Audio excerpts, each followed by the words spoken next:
Hey everyone, thanks for joining in another learning session.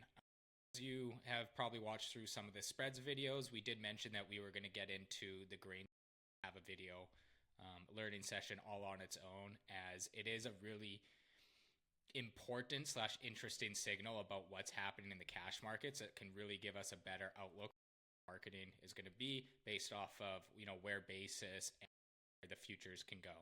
So we're going to get through understanding basically of the mechanics of grain delivery and the role that spreads play in it. So let's dive in here. So firstly, how does the futures delivery work, right? So delivery happens when the econs of it make sense. So that is when sellers and buyers, they're only going to be using that delivery system if it makes more sense than what they're able to transact in the physical cash markets. So if you think about how futures converge to market cash prices, when a futures goes off the board and there's some sort of delivery it's understood that that is the cash price that willing market participants would be willing to pay for. So it's really good to look at where the futures go when they go off the board to give you that signal of what the cash market is willing or wanting to pay. So essentially, at first notice day, a short seller of a futures contract would inform the exchange of their intent to deliver the physical bushels that they are short via their futures contracts. So what the clearinghouse does is in both the long holders of a futures contract the receipt essentially for those physical bushels from the short. So what the long does is they'll pay that settlement of the future, and from that point on they are responsible for the storage fees from the day of those receipts until the commodity is physically received by the long. So when you think about it, let's just say 100,000 bushels. From that point, you would start being charged the storage fees on 100,000 bushels. And if you picked up, let's just say 10,000 bushels, it stops on the 10, but it continues on the other 90,000 until you're completely fully picked up from the length there.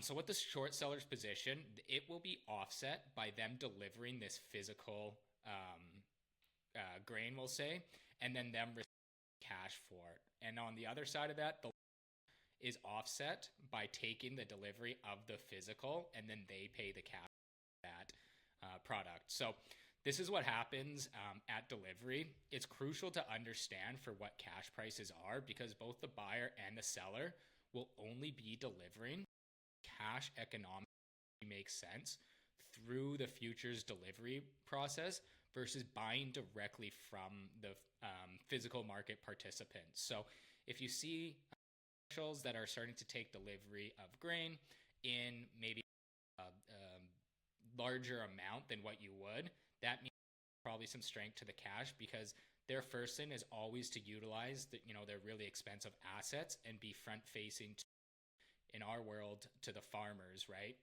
And the overall producers. They want to be buying direct from you. So that's kind of where the futures is a little bit of a last resort situation here. So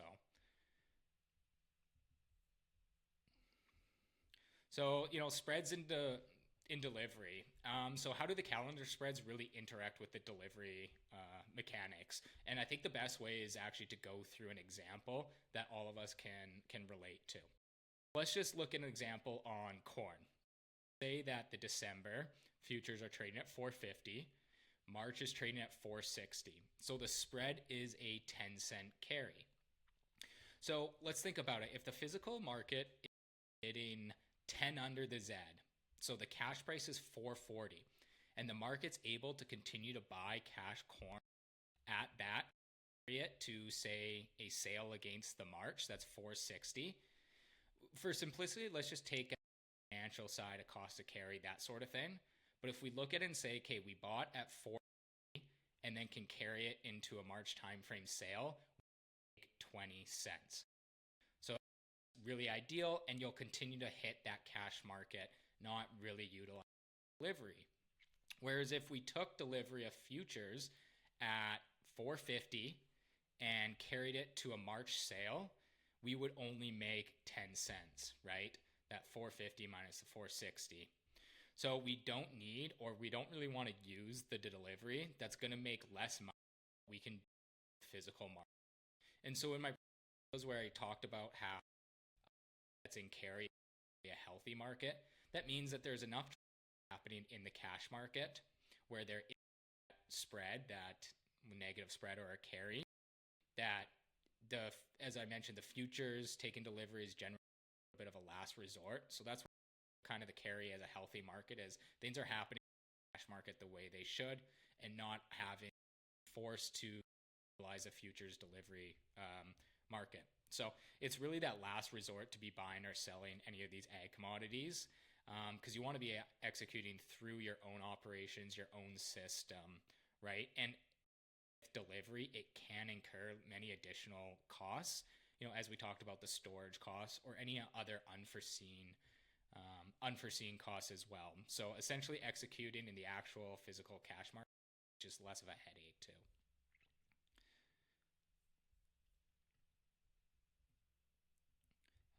Next page here. There we go.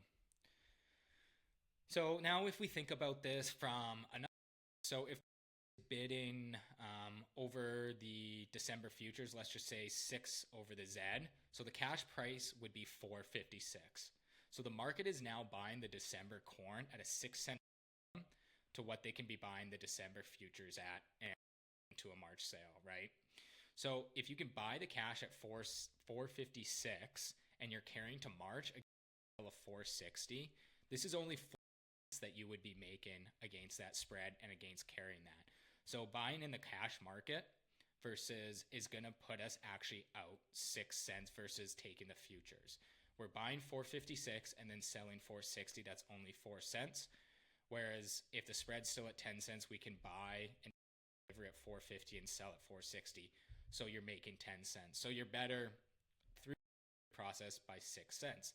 And this is where the econs can really get into it, right? So we're buying $4.50, taking the delivery, sell against a $4.60, 10 cents, much better. So now in this situation, we are actually incentivized to be buying spread. So that's us buying the December futures and selling as you still want, right? And taking the delivery in December and make a sale against a March futures at $4.60. We're making 10 cents right there, better than what we are in the.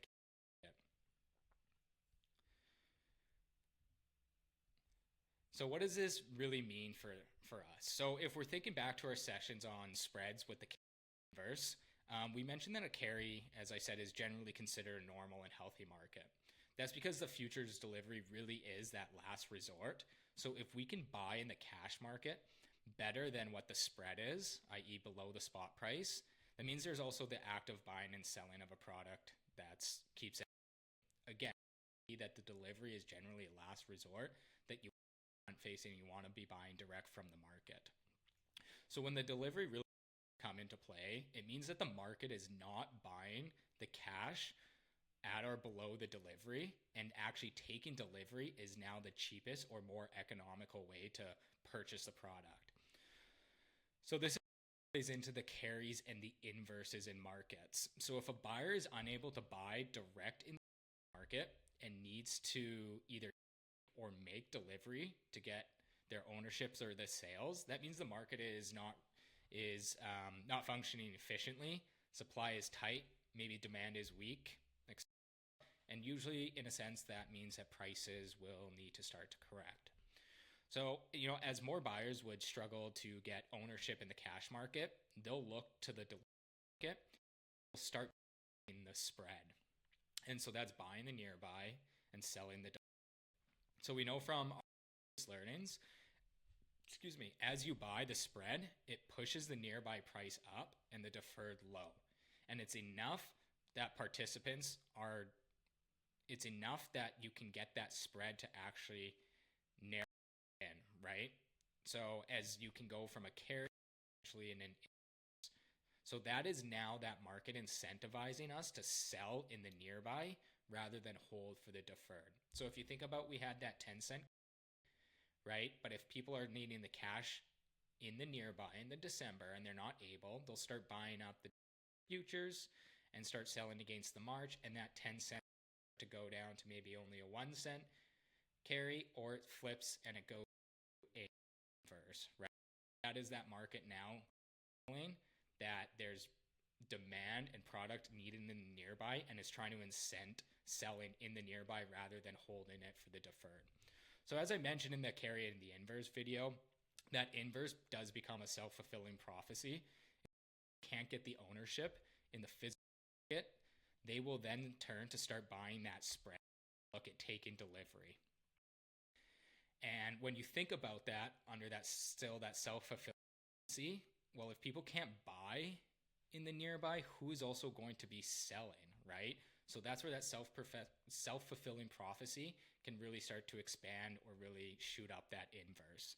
So others who may have been short the futures will, start flipping their positions to their risk and get out from potentially having to deliver, now become in tighter supply, right?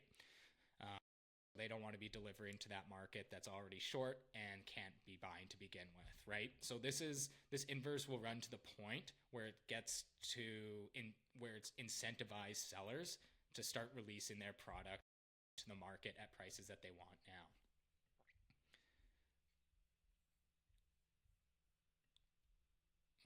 Next slide here, yeah. So like if we can think about how these delivery works and what that really means for us as producers when we're trying to look at decisions and when we're trying to look at what our outlook is going to be and how we should be selling our grain throughout the year, and signals that we're not getting from maybe public information, because we know that a lot of stuff happens on a B2B, commercials to commercials, where that information isn't leaking through of what the actual demand or supply situation is. But we can use this information we're seeing in the markets to get a sense of what actually is happening and gives us signals to help us plan going forward. So one thing we do have to clarify is just because we are seeing market participants taking delivery doesn't mean that the market is necessarily in a concerning short. So many buyers and sellers will still utilize the delivery market because it will either provide them with a risk control on buying or selling, logistics advantages, sometimes space advantages, etc. So you will see lots of delivery being taken as you go through the futures. You want to identify when it starts to break outside, that average or that normal amount of volume that's happening, right? So what we also want to be identifying with these spreads is what is the price of the future that is going off the board. That it is a cash signal, and if there's a noticeable pickup in the use of the delivery system, that can start to give a signal of market concern at the cash in the physical market, and people are then turning to the delivery. So really seeing what the futures goes off the board, that's the idea of cash price in the market is and what the market is willing to pay, buy and sell, right? So as producers, we don't need to know always exact economics of what is happening at all time, as we aren't trading grain like the big commercials that are doing it for what would be smaller margin but on bigger volume, where right down to the true penny and economics matter so much to them, and with interest rates. But knowing why the market is actually acting the way it is just further develops that market understanding for to continue to improve our marketing decisions. So when you think about it, if we're starting to see some people making and taking delivery starting to pick up in volume to what we would normally see for these time periods, that can be a signal to us to say, hey, actually people aren't selling either at these prices or the right there for the demand. That means that either have to go up to incentivize, right? And maybe we just need to see, or there isn't as well just that supply. So it can help us make better decisions to say, I don't need to sell right now, that there could be a further upside to this.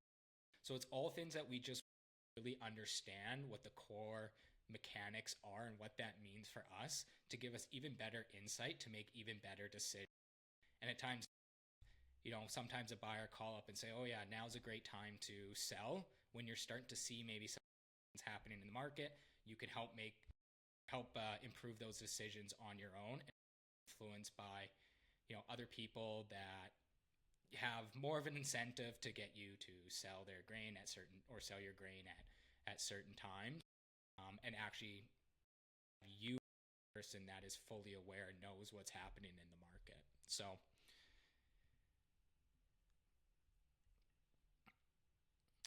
that's our wrap up on the delivery here. I'm Steven. You can contact me at steven@simplehedge.com. Feel free to give us a call at our US or Canadian numbers. As always, any feedback, some discussion as well, any other types of videos that you want to hear, and of course follow us at our socials on X and Instagram. Thanks very much.